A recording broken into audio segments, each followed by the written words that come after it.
என்ன தைக்கிறது மூலமா உங்க ஹேர் ஃபால் கண்ட்ரோல் ஆகுமா? வாங்க இந்த வீடியோல பாத்துடலாம். நிறைய பேர் நீங்க என்கிட்ட கேட்டிருந்தீங்க, எந்த ஆயில் தேய்ச்சி உங்களுக்கு இந்த மாதிரி முடி வளர்த்தீங்க அப்படின்னு சொல்லிட்டு. உண்மையை சொல்லணும்னா நான் ஆயிலே தேய்க்கலைங்க. ஃபர்ஸ்ட் ஆஃப் ஆல் நீங்க ஒரு விஷயத்த நல்லா தெரிஞ்சுக்கணும்.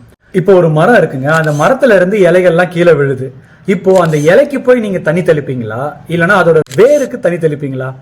அதே போலதாங்க நமக்கு முடி விழுது அப்படின்னு சொன்னா நம்ம ரூட் காஸ் என்ன அப்படின்றத கண்டுபிடிக்கணும். உதாரணத்துக்கு ரெண்டு விஷயம் எடுத்துக்கலாம். ஒன்னு நியூட்ரிஷனல் டெஃபிஷியன்சினாலேயோ அப்படி இல்லைன்னா ஹார்மோனல் இம்பேலன்ஸ்னாலேயோ இருக்கலாம். இதை பத்தி நான் நிறைய பேசியிருக்கேன், அந்த வீடியோலாம் செக் பண்ணி பாருங்க. அப்போ நான் எண்ணெய் தைக்கிறதெல்லாம் வேஸ்ட்னு சொல்றியா? அப்படி கிடையாதுங்க. கண்டிப்பா எண்ணெய்னால ஒரு 2-3 பெனிஃபிட்ஸ் இருக்கு. குறிப்பா சொல்லணும்னு பாத்தீங்கன்னா முடியோட டெக்ஸ்டர் ஒரு நரிஷ்மெண்ட் தரும். செகண்ட் முடியில இருக்கிற பிரேக்கேஜ் ஆகாம பாத்துக்கும். தென் டிஹெச்டி என்ற ஒரு விஷயத்தை கண்ட்ரோல் பண்றதுக்கு எசென்ஷியல் ஆயில்ல இந்த லிஸ்ட்ல இருக்கக்கூடிய ஆயில்ஸ் எல்லாம் ஓரளவுக்கு பெனிஃபிட் தருங்க. ஆனா வீடியோ இதை பத்தினது மட்டும் இல்லைங்க.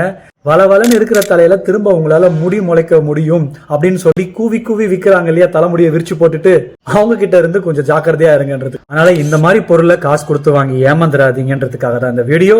இன்னி டேட் வரைக்குமே விழுந்த இடத்துல இருந்து முடி திரும்ப வளர்றதுக்கு ஹெச்டி தவிர்த்து வேற எந்த சொல்யூஷனும் இது வரைக்கும் கண்டுபிடிக்கப்படல.